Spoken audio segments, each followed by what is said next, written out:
నమస్కారం ఈటీవీ 360కి స్వాగతం. ముందుగా ప్రధానాంశాలు.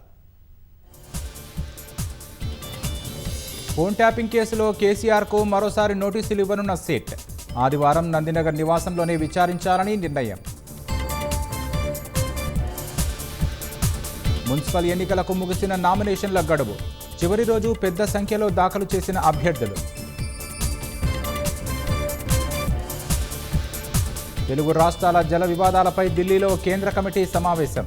పోలవరం నల్లమల సాగర్ ప్రాజెక్టును అజెండాలో పెట్టొద్దన్న రాష్ట్రం. నదీ జలాల్లో రాష్ట్ర ప్రయోజనాలే లక్ష్యంగా వాదించామన్న ఉత్తమ్. నీటిపారుదల రంగాన్ని బీఆర్ఎస్ సర్వనాశనం చేసిందని ధ్వజం. పోలవరం నల్లమల సాగర్కు రేవంత్ రెడ్డి సహకరిస్తున్నారన్న హరీష్ రావు. రాష్ట్రానికి అన్యాయం జరిగితే పోరాటానికి సిద్ధమని హెచ్చరిక. ఋతుక్రమ ఆరోగ్యం ప్రాథమిక హక్కేనన్న సుప్రీంకోర్టు. విద్యా సంస్థల్లో ఉచితంగా శానిటరీ ప్యాడ్స్ అందించాలని ఆదేశం. పశ్చిమాసియాపై మరోసారి యుద్ధ మేఘాలు. ఇరానీ లక్ష్యంగా గల్ఫ్ దేశాల్లో అమెరికా యుద్ధ నౌకలు.